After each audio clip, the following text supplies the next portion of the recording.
Guys welcome back to our YouTube channel. അപ്പോൾ ഇതിൻ്റെ അകത്ത് എൻ്റെ അനിയത്തിയില്ല, അവൾ വെയിലടിച്ചിട്ട്. ഞങ്ങളിപ്പോൾ ഞങ്ങളുടെ കസിനാണ്, പേര് പറ. എൻ്റെ പേര് വിജ്ഞയ സരൽ എന്നാണ്, വീട്ടിൽ വിളിക്കുന്ന പേര് തമ്പുരു എന്നാണ്. ഞങ്ങൾ ഇവിടെ റീലെടുക്കാൻ വന്നിരിക്കുകയാണ്. അതെ ഗൈസ്, ഞങ്ങളിപ്പോൾ ഇവിടെ വീഡിയോ എടുക്കാൻ വേണ്ടി വന്നതാണ്. ഇവരുടെ അടുത്തുള്ളൊരു കണ്ടം പോലത്തെ സ്ഥലമാണിത്. നല്ല രസമുള്ള സ്ഥലം, പാടം പോലെ കിടക്കുന്ന സ്ഥലം. കത്തിച്ച കാരണമാണ് ഇങ്ങനെ കിടക്കുന്നത്, അല്ലെങ്കിൽ നല്ല പുല്ലായ അവിടുത്തെ ഹൈറ്റ് കണ്ടേനെ. ഞങ്ങൾ പണ്ടൊക്കെ വന്ന സമയത്ത് എന്തായിരുന്നു, ഇവിടെ ഫുള്ള് പുല്ലായിരുന്നു, ഇത്രയും പൊങ്ങി. പിന്നെ ഇത്രയും ഭാഗം ഗാർഡന് വരും, ഇപ്പം എല്ലാം കരിഞ്ഞു പോയി. നമുക്ക് ഇവളുടെ വീട്ടിലോട്ട് പോവാം.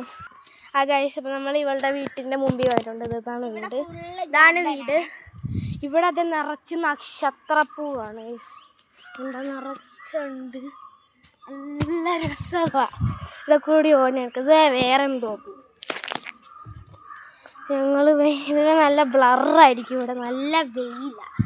രാവിലെ വിടത്തുള്ളൂ, അതാണ് ഇങ്ങോട്ട് വന്നു. വൈകുന്നേരം ആകുമ്പോൾ വിടത്തില്ല. ഞങ്ങളത് ചെരുപ്പില്ലാതെ നടക്കുകയാണ്. അവളവിടെ നിൽപ്പുണ്ട്, അവൾ എൻ്റെ ചെരുപ്പിട്ട് നോക്കി വെച്ചാൽ അവളുടെ ചെരുപ്പിട്ടത്. പിന്നെ ഇതൊരു അങ്ങോട്ട് പോകുമ്പോൾ ഒരു കുരിഞ്ഞ സ്ഥലമുണ്ട്, കാണിച്ചാൽ. ഒരു കുരിഞ്ഞ സ്ഥലമുണ്ട്, ആ സ്ഥലം ഇതാണ്. ഓക്കെ, അപ്പോൾ ഇത്രയുള്ള വീഡിയോ. അപ്പോൾ tata, bye bye, see U.